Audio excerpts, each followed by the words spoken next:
What's up, everybody? Welcome to another podcast from Broke to Millions Live. Man, thanks so much for joining us, man. Where, look, whether you're a novice, whether you're beginning, whether you're accredited, unaccredited, look, man, we show you how to make it from steps 1 to 10, how you can acquire your own apartment or even hotels, right? Look, whether you're a novice or a beginner, I'm going to share all my experience with you. So if you have a situation, you can turn it all the way around. Because here at Nassau, we're the #1 real estate experts giving you real solutions. But first up, let's give it to my man, Walt Piper. What's up with it, brother? What's happening? It's all good, but you know what I forgot, man? What you forget?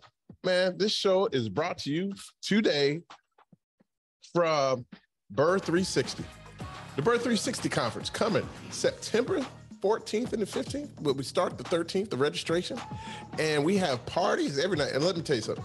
Not only are you going to learn, you're going to have multiple parties in education. Whether you want to do we're going to party? We're going to party and learn how to do wholesaling to hoteling. Is there going to be food there? Oh, you know that's important. You know I got to eat, brother. Oh, we got some special catering coming on. But most of all, man, whether you want to learn how to bird, where you want to learn how to hotels, where you want to get loans, where you want to save on taxes, where you learn how to be a wholesaler, where you want to be property management, we're going to show you all these different things that you can do to be successful. Look, I got multiple people replacing their W-2s with the K1s. Now, see, now I'm talking, that's some old Jay-Z right there. What's the difference between a 4.0 and a 4.6? I don't think they're ready for that. That's that Land Rover talk right there, that Range Rover, all right? All right, man, but look, all next, man, my favorite guy, my right-hand man, the guy that got me on the internet, the guy that said, you getting on? I was like, no, I am not, but here I am. All the way from the Philippines, my man, Wendell Guzman. What's up, brother? All right. Well, it's great, Mike. You didn't use a script. I'm getting good. It only took me 5 years. That's awesome. All right. Well, today we're going to talk about hotels. Really? And not only that, but we actually have a lender who lends on hotels. Really? Yes. So you guys can, will meet with him virtually and ask him any questions that you really have. Who we got here? JR. Oh, JR Foster in the building. All right, that's what's up. All right. And of course we have the Millionaire Mindset monologue, which for me is the most important part of the show, guys, because all of these techniques, right, will not work if you don't have the right mindset. Man, you gotta have that mindset, man. Hey, we're going to talk about the fight. Like I always talk about the fight, man. Everybody think when you get here, it's easy. Yeah. Man, you got to fight to get here. You got to fight to maintain it. Don't get me wrong. I got a lot of great time. I get a lot of free time now. But it's the fight, man. You got to fight for it. Talking about fighting, I was watching, they put on Hulu this Mike Tyson story. It's like I guess like a TV series or something. Really? Man, it's pretty dope. It was pretty good. Like I just watched the first episode.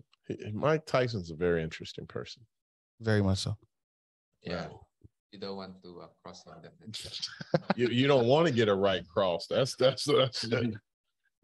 you just don't want to get that right cross. Yep, definitely.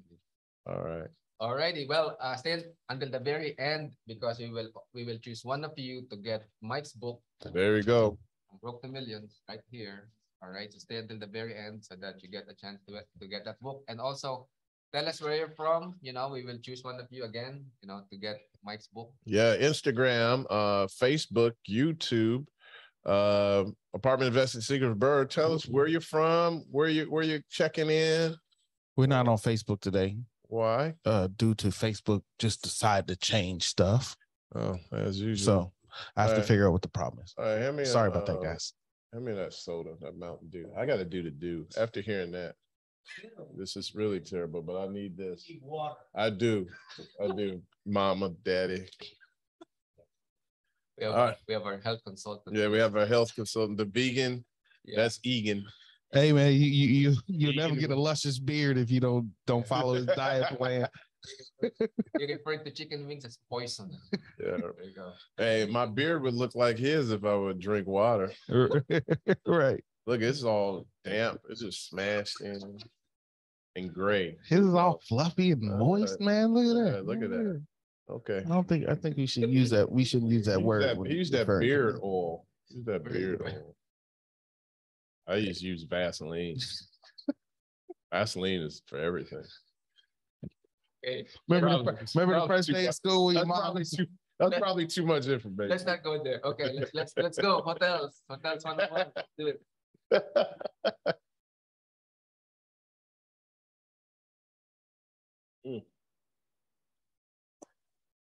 Hotel investing 101. How to buy hotels with no money down. Can you really do that?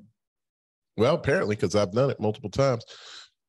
Let's get into it. Let's show them how you can do this. Walt, let's go on to the next one, man. Show them how to do it. In case you don't know me, I've been investing since 1999. I lost it all in 2002, 2003. Recovered, man. Restarted investing career with no money and bad credit. That's how I know that you can do deals. Look, I had bad credit and no cash, and I was still buying. You're like, how? And I used it to acquire 1,500 apartments. I used it to acquire 40 houses. I used it to buy an industrial warehouse. I used it to buy land in hotels. Now, look, I'm not saying you don't need any money. I'm just saying you need money to get it, and it doesn't have to be yours. Right, and it's also a mindset change too, right? There you go. Because a lot of people set goals. And they deliberately limit their goals or their dreams based on how much money or how much resources they have. Yes. Right? But what you teach, Mike, is set a big, hairy, audacious goal. Don't worry about how you achieve it. Don't worry. It's not your problem. Yep. It's not your problem how it's going to get done. You'll figure it out. You'll figure it out. There you go. The big thing is you set the goal. This is how goals work. And I'm going to go because they're going to fuss at me. But if you just start saying, this is what you want, you plant that seed in your mind and you begin thinking it, you think about it intimately over and over. And then what happens, you try to figure out, well, if that's what I want, how can I get it? And then you come up with multiple ways that you can get there. And then eventually you run into somebody that act as a bridge and then it walks you across. Yeah. Exactly. All right. So look, let's talk about three things. Why invest in hotels? Why invest in hotels now after COVID, and how you can profit from hotels. Let's go. So why invest in hotels, man? Hotels produce more cash per room versus multifamily. How do I know? I mean, I could show you with this chart, but personally, I do know. Like, I got 100. Let's use a real example. I can share this. I will, but I got a 145-room hotel in Columbus. Even through COVID, we did over $3 million in revenue. Really? Yeah. I didn't know that. With my apartment, I'll just say it was $1,000 a month. $1,000. So that's 100. That's 145,000 times 12. That's 1.7 million in gross revenue. So almost times two. Almost times two. It's actually 2 times. It was more than that. More than 2x, which is exactly what this graph is. Yeah, exactly. I mean, like, this is real. I'm sharing. Here's another example. Here's 100 unit, and it showed, and these are low. This is 43%. No, I'm sorry, 70% occupancy at $80 ADR, and then you got one at $60. Like, these are low-end hotels. Low-end hotels. They're still doing 2 million, 1.6 to 2 million in revenue, with gross operating profits of upward of almost 900 plus. Yeah. Profit, gross operating profit. So the profit in a hotel is the gross of an apartment building, basically. Yeah, and then this annual revenue for a C hotel only did 900. We're talking about profit versus the total revenue. Yeah, apartments. Apartments. So that's why I like hotels. And then on top of it, here's the secret sauce. You get all this depreciation. I know multiple people that own hotels, and they leverage their depreciation, and they have what I know for a fact they generate $2 to $5 million a year in revenue, like net to them. Net to them. And guess what? They're not paying no tax because they have so much carryover from depreciation. Net of loss, paper loss. Yes. Right. That they're not even paying federal taxes. And hotels, you can depreciate it faster because part of it is running a business, right? And you get depreciation. And we got that cost seg. And so like if you're coming to the Burr, you'll hear all about cost segregation because Yona Weiss is going to talk about cost segregation. The master of cost segregation. There you go. Next. So why invest in hotels? Another reason is professional management. Professional management means more passive investment for hotel owners. Look, there's systems you can put in place, but truly owning a hotel can be passive. If you have the right third-party management, you can manage some sexy assets because that's what people want. They want some beautiful assets they could say they own, right? Who wouldn't want a hotel, especially on a waterfront, beachfront?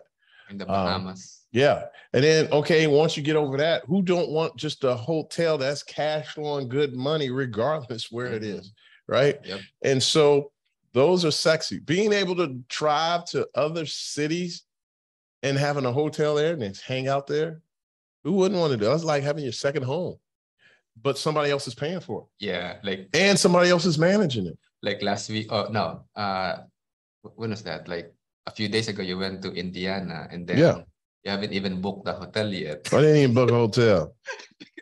It's like, hey, I'm one of the owners. Give me a room, okay? Are you serious? Yeah, they were serious. They was like, that's what you said. That's you know when a boss, you just walk in, you know.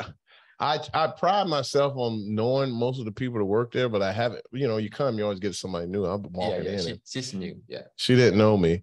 I actually saw her when she first interviewed. And, but yeah, I walk in, I was like, I'm an owner. Give me a room, please. What? She said, are you serious? Yeah, like, I'm fucking serious. Give me a room. That's fun. That's fun. No, I'm just playing. But I did say that. I just didn't say fucking give me a room. I didn't say that. All right, let's go to the next one. Why invest in hotels? Well, you get the benefits of a franchise business model and systems combined with a global customer base, a loyal global customer base. Yeah. Do you realize you can buy a Marriott just about anywhere, and you have people from all over the country wanting to stay at your hotel without even being there? From all over the world, actually. Yeah, Hilton, IHG, Hyatt. Another one that's not really on the market, which it is a lower brand. Like when you get into the hotel industry, Marriott and Hilton are the leaders of the industry. And people, first of all, people will pay more, not just to stay there, but in general, if you sold a Marriott or the Hilton, people will pay a lower cap rate. Or a higher price. Or a higher price, yes, to acquire one of these hotels. But what some people are discounting is like IHG with their other brands like Staybridge, Extended Stay, Holiday Inn, and Choice, who has Woodspring Suites.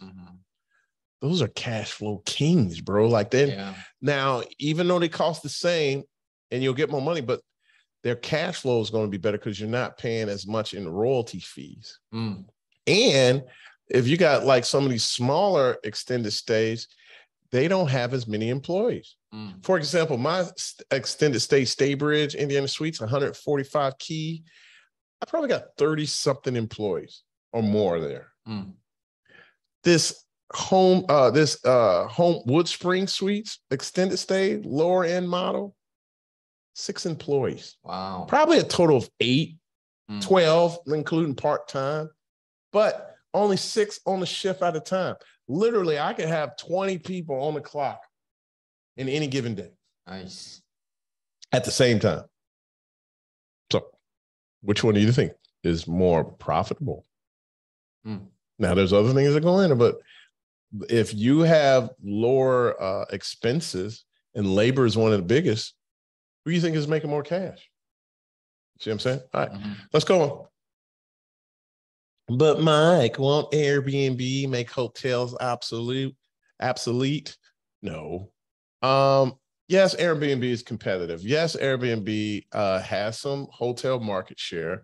But man, I don't see how hotels are going away. I believe the experience is different.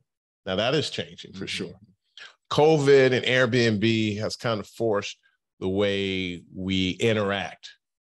For example, now we're in this market where nobody wants to work, right? So the hotels can't offer as much a service as they used to.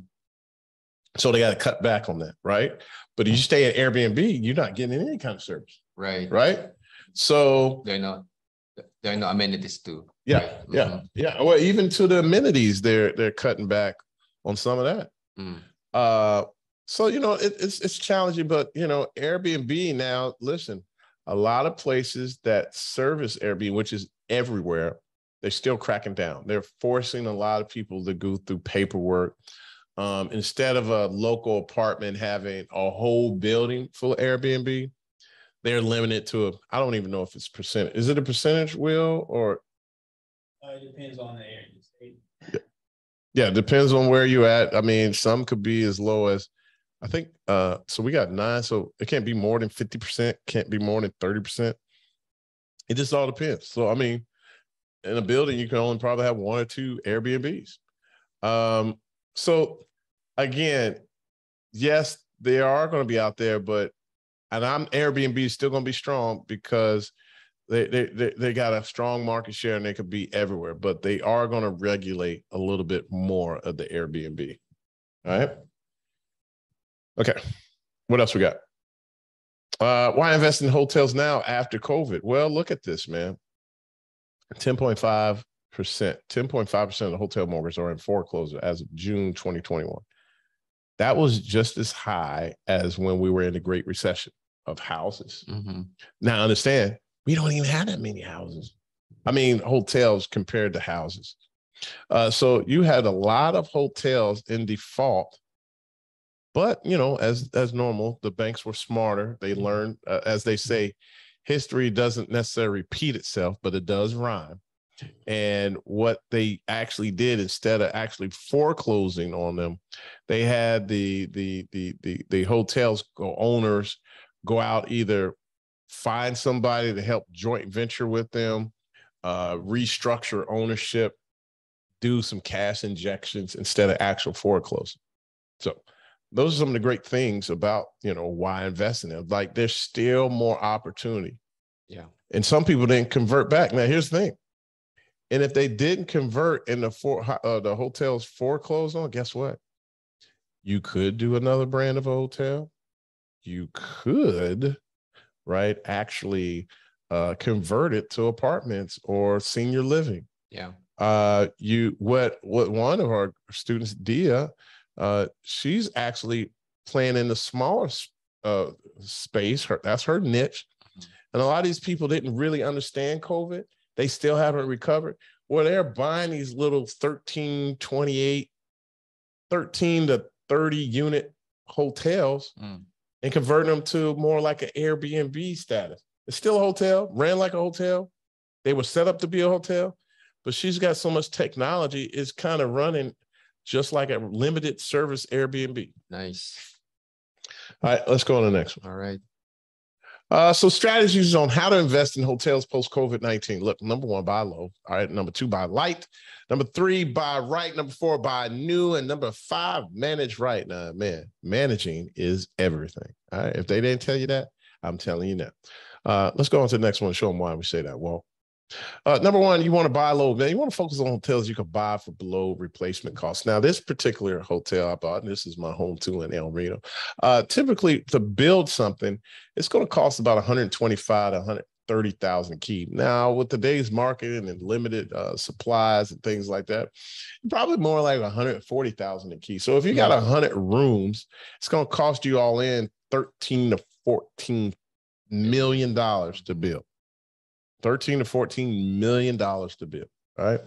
So with that, you don't want to pay retail for it. I actually bought this hotel for about $97,000 a key, which it cost $125 a key to build. And this was an 85 key. And I think that came out to be about 10, 12 million.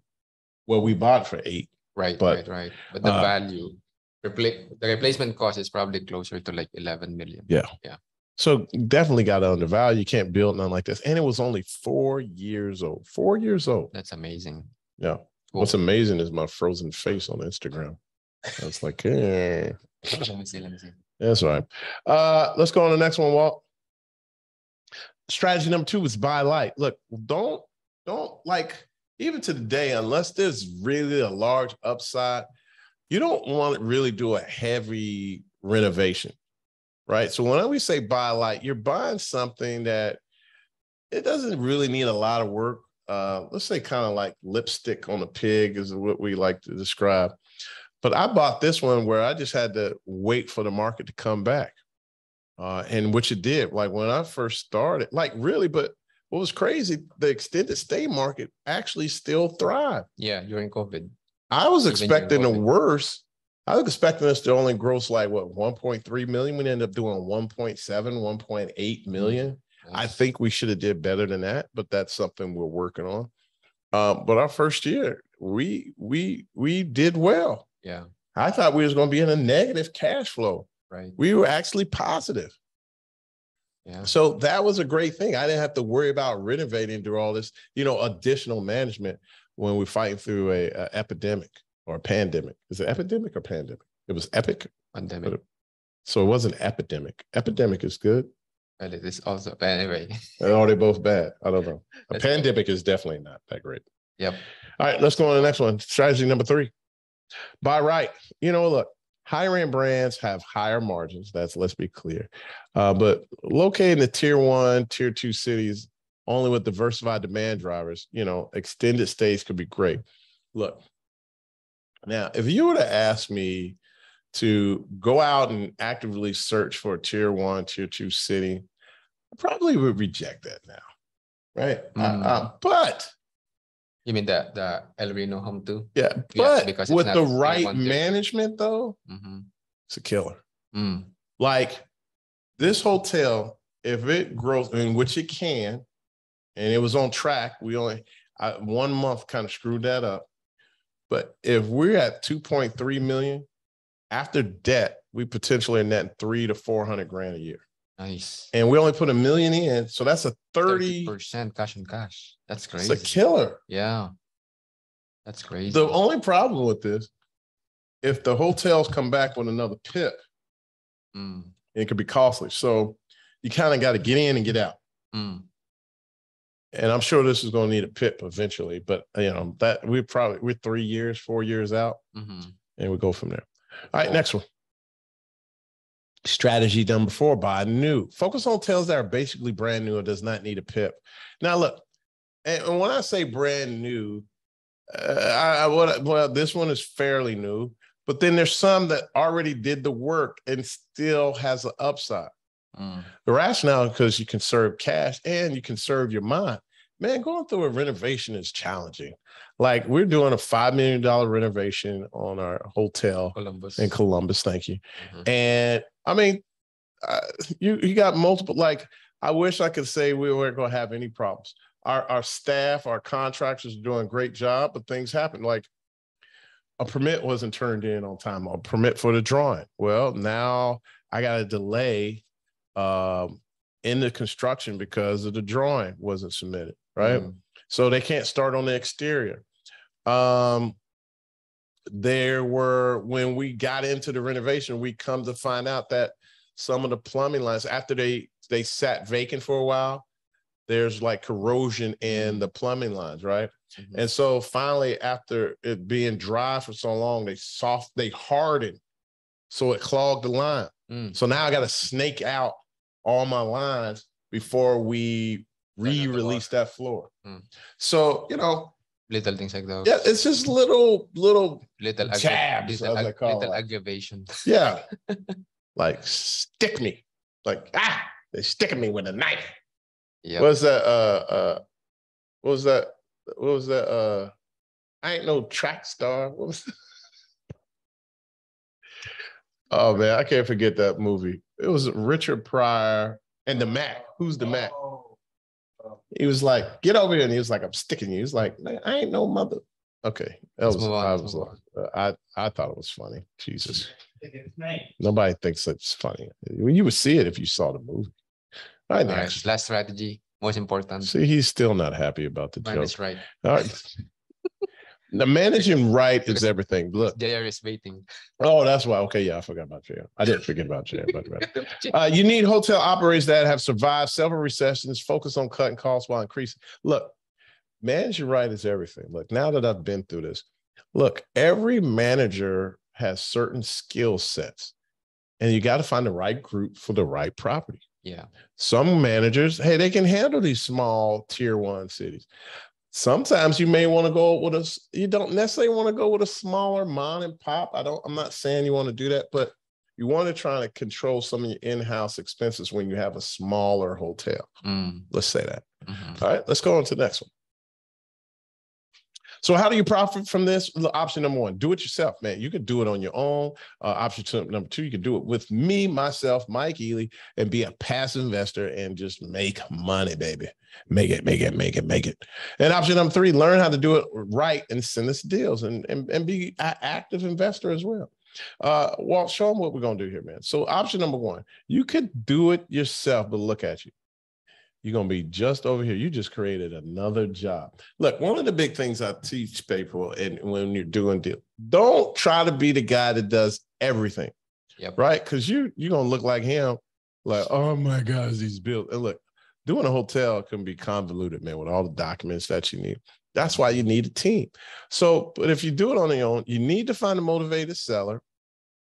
And then that's the good part. You probably can handle that. But then if you don't have capital, you have to have resources just to show a broker or seller to show you their documents to show you if they want to sell to you. Yeah.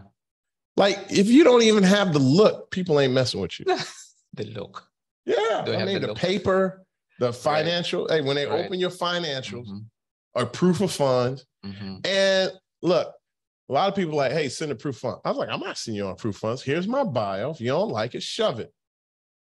Ain't that what Flo used to say? Shove it. Kiss my grits. And most of the time they come back and say, oh, you know what? Here's the link. And, you know, take a look at it. I ain't showing you my money, man. Let me know what you think about the property. First of all, I ain't showing you my money because it ain't there. It's invested. Yeah, I mean, like, no, I raise capital for the deals. You know, some of them like, I want 5-10 million. I'm like, I'm not. First of all, I ain't liquid that right now. And you have to show liquidity to the bank too. Yeah, so I keep a certain liquidity. Yeah, so whatever.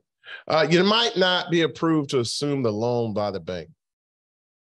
Yeah, say hotels now, apartments, people will throw a loan out to you. If you show any type of experience, like I've done 2-4 families, they're like, deal, enough experience. You do that with, I did a hotel, well, I did an Airbnb once. They'd be like, man, get the flock out of here. And despite the fact that at that time you did over 1,000 units, and yet the bank, the bank still was questioning. Yeah. I got really, and then the hotel brand. Then so you got to get past the broker, you got to get past the bank, but then you go to the hotel brand, the franchisor, and they may still disapprove you. Yeah, because it's like, well, who's gonna run this? I'm like, I am. Well, they're like, no, you not. What your experience? Yeah.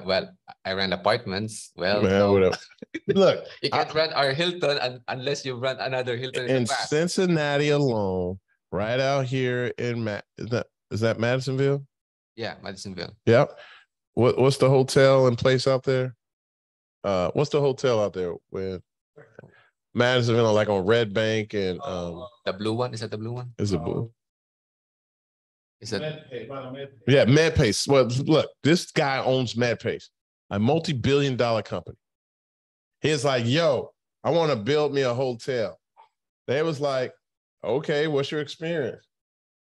None. Well, I can't give you a brand. That's wow. Well, I'm not giving you a bank approval. You need to bring some people on your team to do that. Like, So if you're a billionaire, what makes you think you can do it and you're limited on resources? Wow. Now, I'm not saying it can't be done. Yeah, the Summit right here in Cincinnati, Ohio.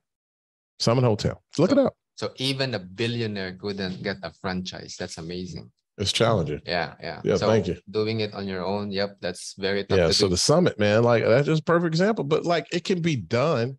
I don't want to discourage you from that. I mean, he's did amazing development out there. Like they got the restaurants and everything out there now. And then what if you make a costly mistake? That's a big one too. I've done that. You don't want to do that. Yeah. I've lost 400 grand on a deal, on a development. I didn't know what I was doing. I didn't know. Wow. I know now. That was a school of Harvard and that's Columbia and all of that, all in one. That's UCLA. Yeah. Caltech, Stanford, Harvard, all combined. So can you guys afford a $400,000 mistake? That's terrible. You don't want to do that. Yep. I've done it before. That's okay. That's okay. Yeah, you just if you want to do it on your own, but there's an easier way to do it. Yeah, there you go. Let's go on the next easier ways to do it. There's option 2. Here you go. If you're a credit investor, option 2 is available for you. Just invest in the syndication. Look, minimum investment is 100,000. Look, sometimes they do less than that. We will do less. 50, but look, a credit investor, you at least have 300,000 a year in income combined with your spouse or whatnot, or you have a net worth of $1 million. Look, just email Mike@NassauInvest.com, Mike@NassauInvest. Place your money, sit on the couch, and collect a check. It's that easy. I wish I could say it's really complicated and it was rocket science, but being a passive investor is really that easy. Yeah. You just got to know that, hey, whoever you're investing with, they're good, man. Yep. Look, we pride ourselves. We've never lost any of our investors' principal. Nice. Yeah. And now we got sexy assets. Cool. That sounds kind of different. Let's move on. All right. And then option 3. Here's one of our deals. We were just talking about this 85 Key. It was worth $12 million to Provit. We acquired for 8.3. And look, our down payment was not a down payment. We actually just raised money to cover the burn or reserves until this hotel came back online. And I mean, it's projected to do a 4X, $1 million investment, and we should sell for $12 million. Yeah. I mean, that's great. It's actually more than a 4X now. Yeah. Well, because by the time you add the cash flow, and then we reduce some principal. Yeah. Cool. Let's go to the next one. Here's our, oh man, we got to update that. This is another beautiful hotel condo project you guys could be a part of. I mean, we're building, here's so great about this. We're going to build for about $310, $320 a square foot. At minimum, we'll sell at 800 square foot, but the comps are all at $1,000 to $1,200 a square foot. Some of you are like, what does that mean? So if you have 1,000 square foot unit and it costs us let's just easy math, costs us $300 a square foot. That's $300,000 it will cost me to do that condo. But I can sell it for $900 a square foot, which would be 900 grand minus fees and et cetera. That's the bottom line. 600,000 is the gross profit. Nice. You minus fees, you probably take 100 grand out of that. Or well, let's say 4% out of that. 4% out of $1 million, 40 grand. Yeah. I'll do that deal all day. I mean, just from what's so great about by the time we sell all the condos, that will pay off the senior debt of almost $60 to $70 million. Now we end in this beautiful hotel for like 15 to 20 million, and it's worth 40 million. That's amazing. Raise your hand. Yes or yes. Is this a deal? Yes or yes? I don't, is that a deal? You're in an 80, 90, $100 million project. And when it's all said and done, you only owe 15 to 20 million. And you got a $40 million hotel. That's better than a 50% loan. Insane in the membrane. That's crazy. Yeah, man. All right, who else we got? The third option. Hey, man, you can reach out to this guy with this nice blazer, and we'll teach you how to do it, man. But application only. Hey, man, text my man Chris K, because we wouldn't be screwing that up. Chris K. Cloney. Oh, stop. Chris K.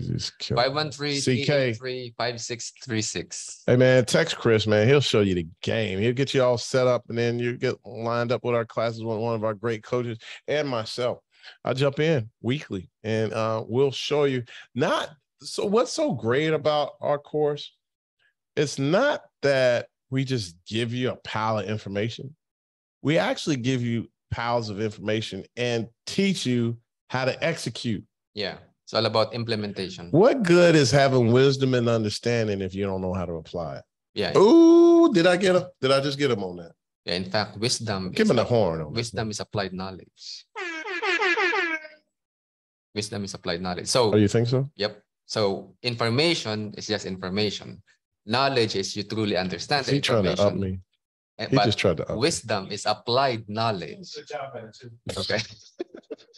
So you know, it doesn't like what we teach our mastermind members is basically, you know, you actually do a deal if you implement. I mean, look that up, man. I need to look at wisdom.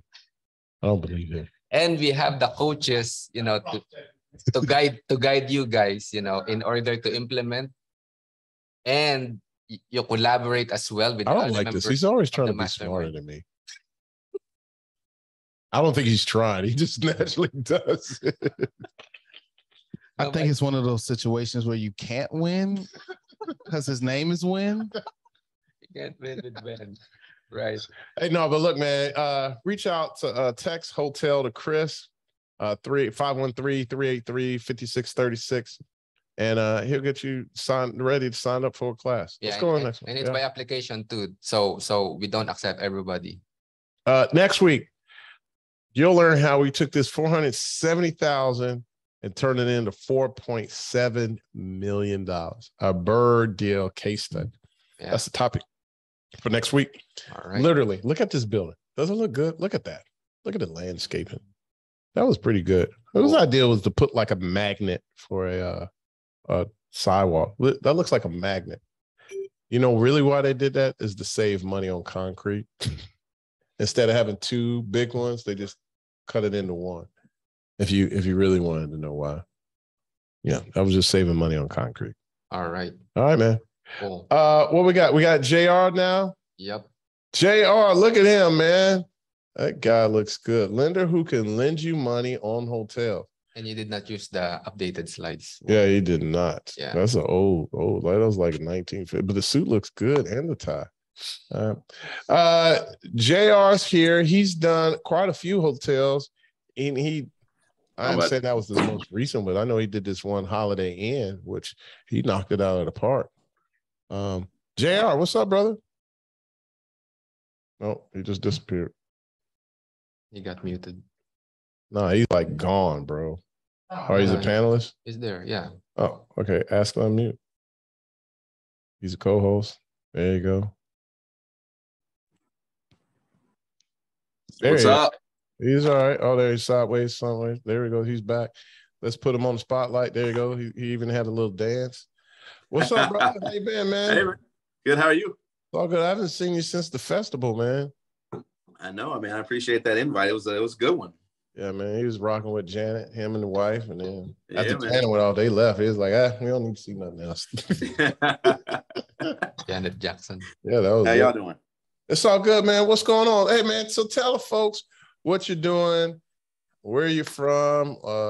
Just tell us a little bit about yourself. Yeah, guys. So J.R. Foster. I'm from Cincinnati, born and raised here. I spent about a decade out of Cincinnati in Orange County, Chicago, and New York, working on the Wall Street trade market, doing finance for Lehman Brothers, JP Morgan, and Goldman Sachs. Came back here to Cincinnati to start my own firm. And we are zeroed in and focused on providing debt for hotels, multifamily, storage units, you name it. But we've got a pretty robust delivery model where we provide financing for a lot of different folks, real estate investors and developers across the country. So you bring up the Lehman Brothers and Goldman Sachs just to let us know you know what you're doing, huh? Okay. Yeah, yep. There you go. Hey, what it is. You've been around, man. Let's be frank. Like, if someone, because we got novice and we got experience. Yeah. Let's deal with the novice first. So what are some of the hurdles that a lot of novice go through that you can assist them with off the front? Like, look, yes, you can do a hotel, even though you don't have all the resources. Right. But what is it that they need to have in order to get into, at least get a loan for a hotel? That's a great question, man. Or existing. Yeah, first and foremost, you just need to have your paperwork together. You know, your financial package. And you and Mike, you and I spoke about this before, but it's really getting that bank required deal package together. And what that includes is personal financial statement, tax returns. So your last 3 tax returns. You know, if you're going from a hotel investing perspective, the hotel information, financials, star report, you know, all the things that are pertinent to that particular hotel, you need to have it nicely packaged up. And I think that's where I see most of the novice either excel or, you know, fall behind and not have and the bank is going to look at you weird, right? They're going to say, well, if I'm going to lend you $5 million, you got to have your stuff together. Let's go deeper into that, man. Like, cause let's like I don't want to give them just surface, which is it's legit, but let's get in, like, let's talk about when they say, all right, let me see your schedule of real estate. Yep. It's a simple, I would like to call it simple. I always saw when you go to the bank and you do an application, they say, hey, show me your schedule of real estate. And I'll just draft up something, and it was just that, right? It's what I owed, what we thought it was worth, and that's it. JR was the first guy that got me kind of an institutional loan, right? With non-recourse. Yep. Man, they sent over that schedules of real estate document, Excel spreadsheet. And I was like, what the F is this, bro? Yeah. Like, it wanted to show your percentage of ownership, the different LLC that owns it, what's the current NOI, and then create the future value of that. What's the current value of the property? What's the loan to value of the property? Like, why is that document so important, and why do the banks want that? So 2 things. One, for the novice person, it's going to be pretty simple, right? They're not going to have that many properties underneath their portfolio real estate owned. Guy like yourself, you're going to have a whale of a time trying to pull all that documentation together. What they want to see is they're qualifying a bunch of things. One, they're just saying if you're going to go through the exercise first, right? Do you know what you're talking about, right? Do you have an understanding of how your real estate is performing? So if you can't go through that and you don't know what an NOI is, you don't know what your future value is, they're going to highlight and alert, hey, maybe this guy doesn't, or maybe this lady doesn't know what she's doing. So that's the foremost thing. They're doing a temperature test, right? Second thing is they want to know from their own perspective, are you underwater on any of the properties, right? Are your properties not performing? Are you going to buy another asset that is actually the debt's going to be in jeopardy, right? Their debt that the bank is giving you, is their debt going to be in jeopardy because you have a number of different properties that aren't cash flowing and you're basically robbing Peter to pay Paul. There you go. Let's talk about now when you're putting a package, there's also the K1s. For those of you that have been out there, they ask for your taxes and they ask for your K1s, but really, if you got a lot, for some of you that got 3 or 4 K1s, not so much a problem. That's the problem. Yep. This one I'm talking to more but even to get ready to go to this next stage, these K1s, like now I'm literally attaching all my K1s, but then I got to have a spreadsheet with my K1s that potentially adds back the depreciation and show them my real distributions. Can you enlighten people on that, and why would they want that? Why does the bank, or why would you go the extra mile to do that for the banks? What's the importance of showing them, adding the depreciation back in there? Well, one, Flo, you want to show all of the add backs in everything that you have, right? You want to show them all your K1s. You want to show them exactly where the money was spent. You want to show them where you are from a net worth perspective. So all of that is adding up to hey, your K1s, for a guy like yourself that has multiple K1s, they're going to want to know what are the depreciation add backs to all of your deals. Because again, back to that same point earlier, they want to make sure that you have true net worth, true experience, and your liquidity is what you're saying it is. Not so much that you're underwater, but that your debt service is not going to be screwed up from a global debt service perspective. That's a key word. You're going to hear that a lot, whether you're novice or experienced. That global debt service is so critical. Thanks for saying it, because when they look at the schedule, what we say the schedule REO, schedule of real estate owned, then we look at a K1. They want to get a global perspective, meaning with everything combined, how much money do you really have? And when you don't add back depreciation, those you don't know what the depreciation means, that's something that you can leverage, straight line depreciation that you are allowed to use to write off for your taxes. But when you're dealing with banks that's underwriting, a lot of them don't understand depreciation. If you're not dealing with a commercial bank, so you have this depreciation, and then they looking at you like, well, you said you made 200 grand on this K1, but you got 200,000 in depreciation on this K1. So as far as I'm concerned, you made $0. And you'd be like, dude, look at it. Just add the depreciation back. But we go the extra step and we create a spreadsheet that shows that. Like I've sat down because listen, JR has helped consult me and elevated me, and he'll do the same for you in real estate and lending. And I finally, like, listen, guys, I'm just transparent with you. I literally, I don't know, 6 years ago, said, I'm going to own $1 billion in assets. Now, you know me, big days ago, had no freaking clue how I was going to do this. Remember I say it's not your problem. Just keep saying it. And then after a while, I started meeting people that started where I was and got $1 billion in assets. I had people that were at the same place I was. They were at 100 million, 150. Now they own 2 billion in assets. And then I go to a conference. I'm sitting at the table, eating, drinking on the yachts with all these guys. Every single one of them got 2 to 4 billion plus in assets. Nice. I come to JR like, what the hell? They tell me my accountant need to be straight. I know it's, and he was like, look, man, just calm your ass down, bro. You already got it. Just get an accountant, man. Well, what they need to know. So I'm trying to share these so you guys will be ready. So because whether you want to go institution or just get it right, your balance sheet's got to be correct. Jared, will you explain the balance sheet as well for as a novice and as an experienced person? What really is the balance sheet?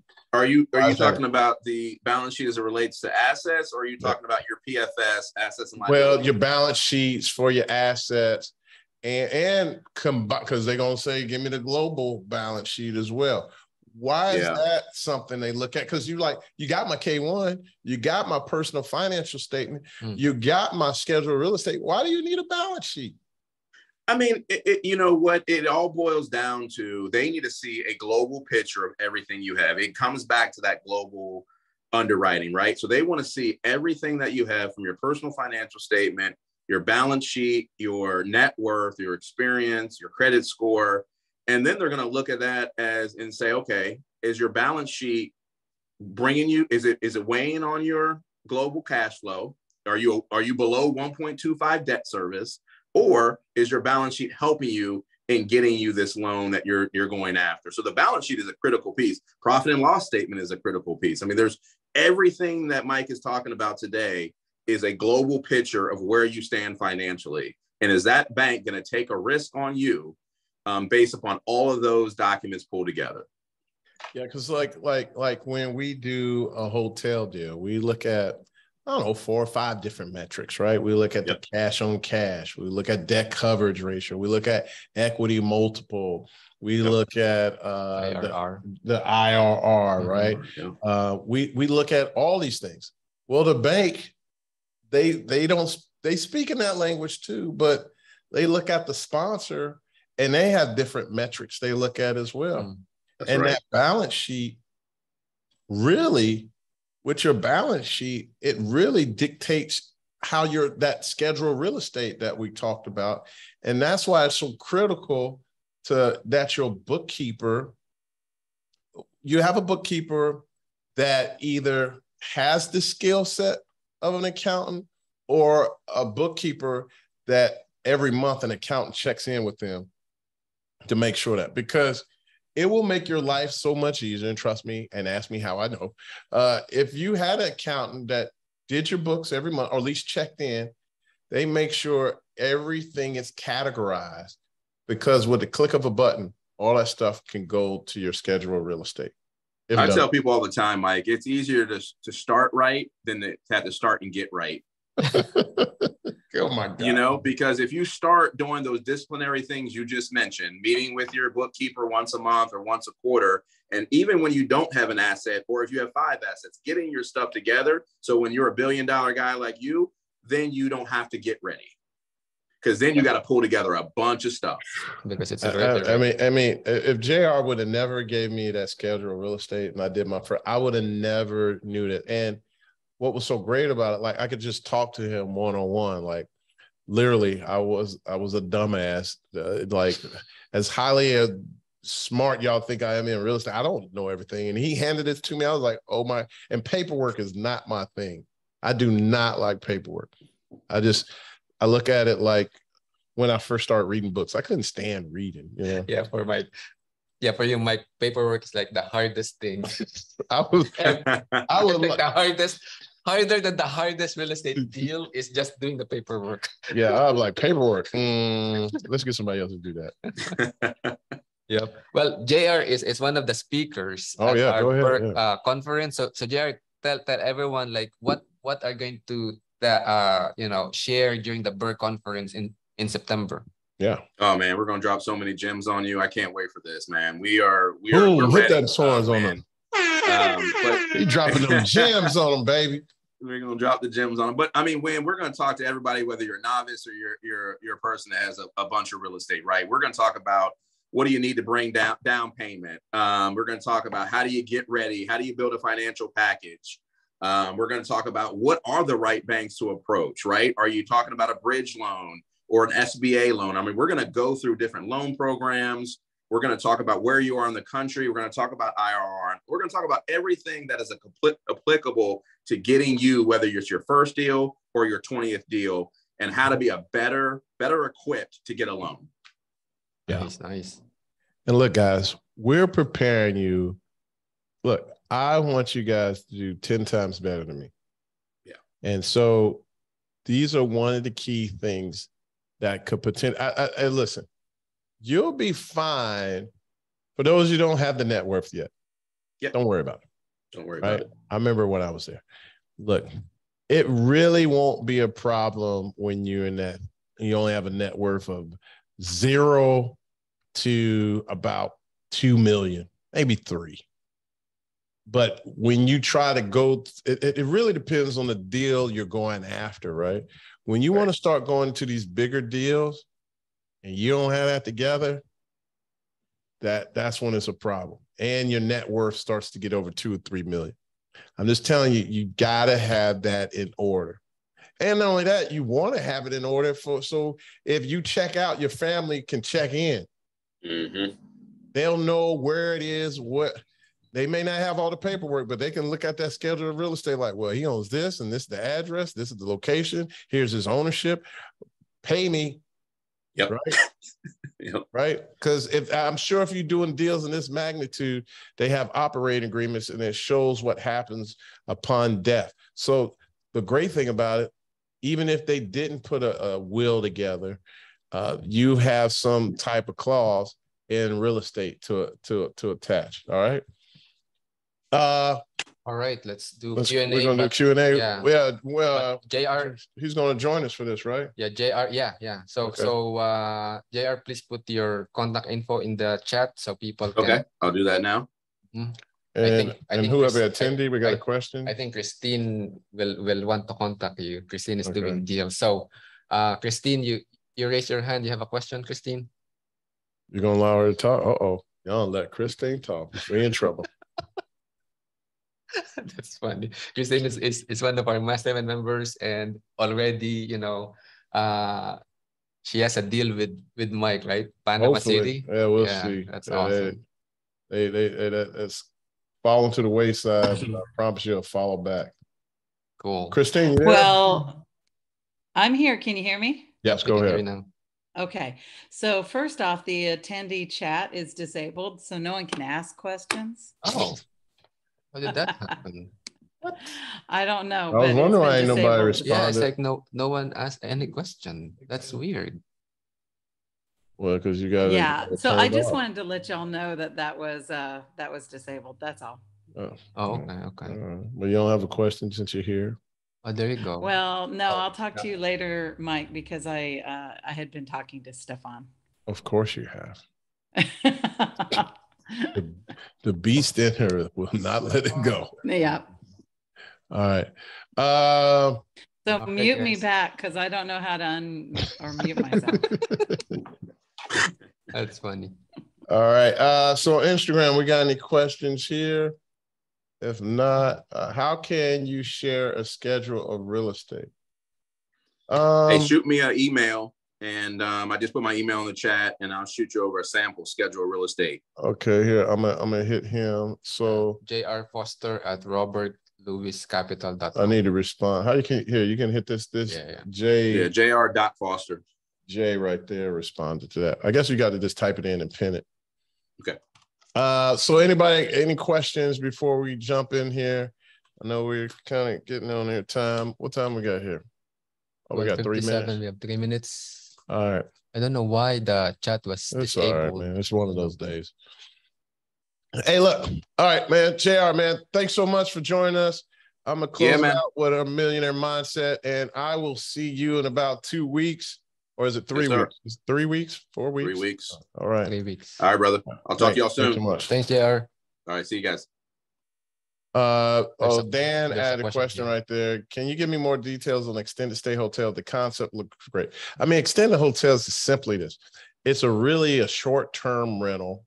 And it's done, it's like an apartment, studio apartment with a kitchenette.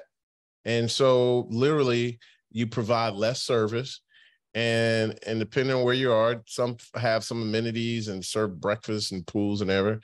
Some are less. The Wood Spring Suites, I mean, they have very limited service. They only clean up once a week, maybe twice a week in your room.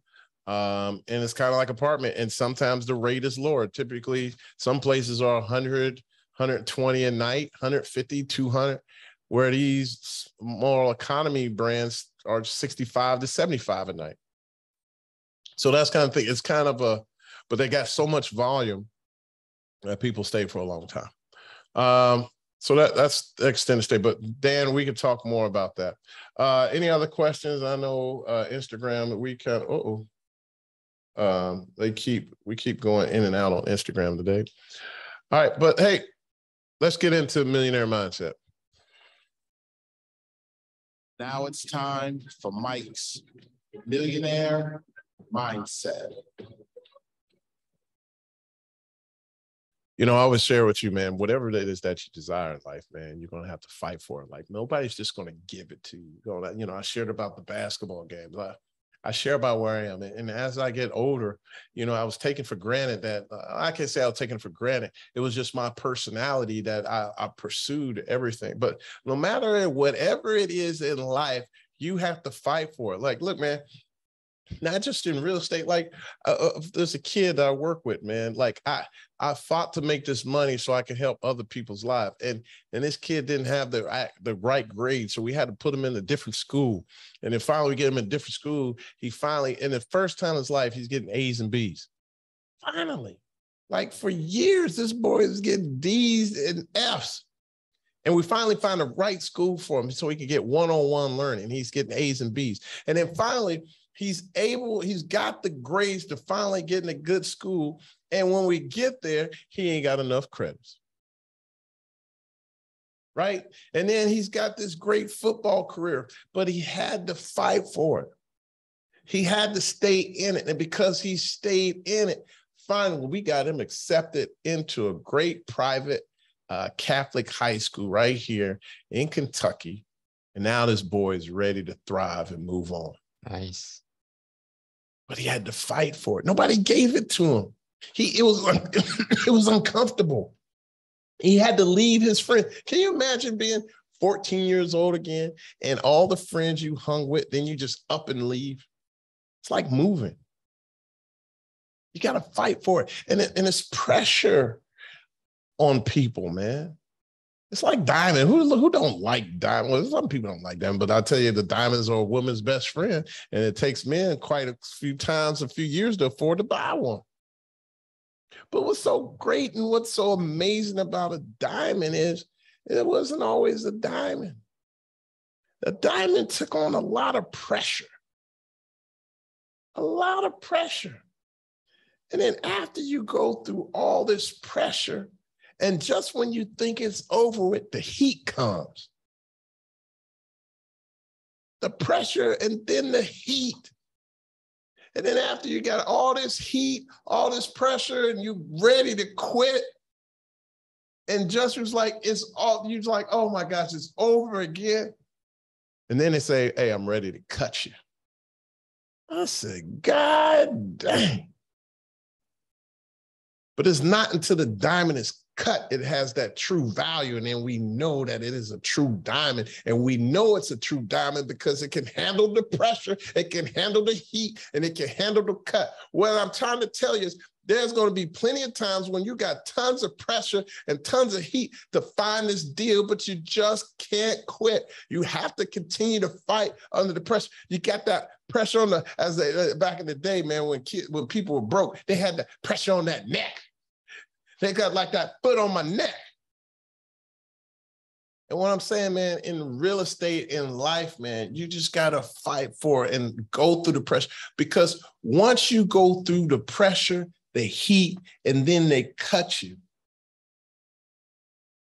you'll be a diamond forever. No one will ever be able to pressure you because you already understand. You've already made it through. You know what it takes to make it. And then you can duplicate it over and over and over again. You know why I'm not worried about losing nothing? You know why I'm not worried about losing any money? Because they cannot bankrupt this mind. They cannot bankrupt this diamond in here. They cannot take anything away because I can reduplicate it and you will do the same. I just need you to fight for it. I need you to believe with certainty and grab and obtain your real estate. And I'll promise you, I may set the bar, but you can set the pace that you can run after your dreams. Just go after it. As always, God bless you. God keep you. May God bless you beyond your belief, but not your capacity. And remember, you're one big deal away. Man, who are we giving this book to? All right. Drum roll, please. Let's give the book to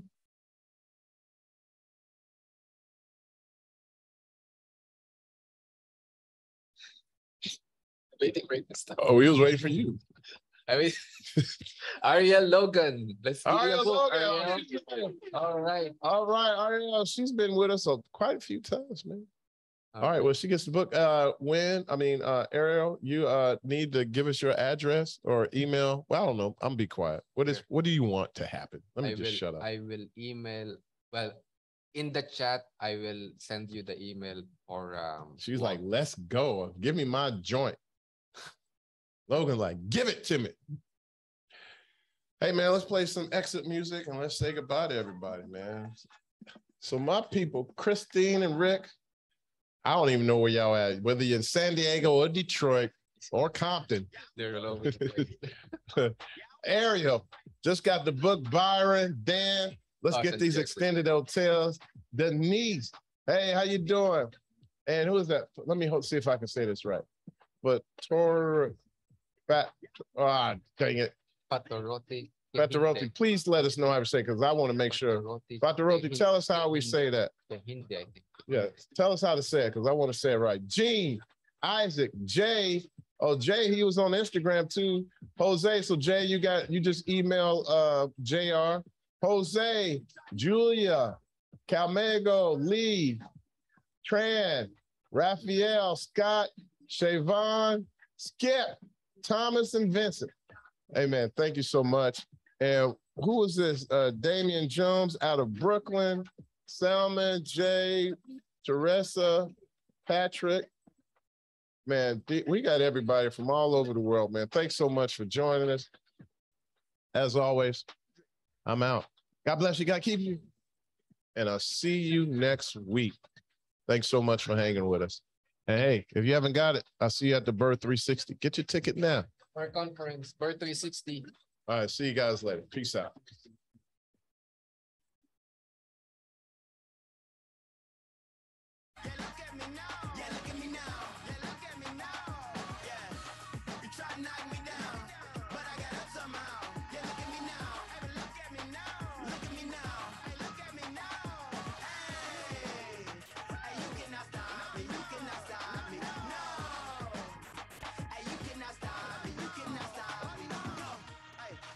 Think about it for a minute. If you want to go and get it, you gotta get up.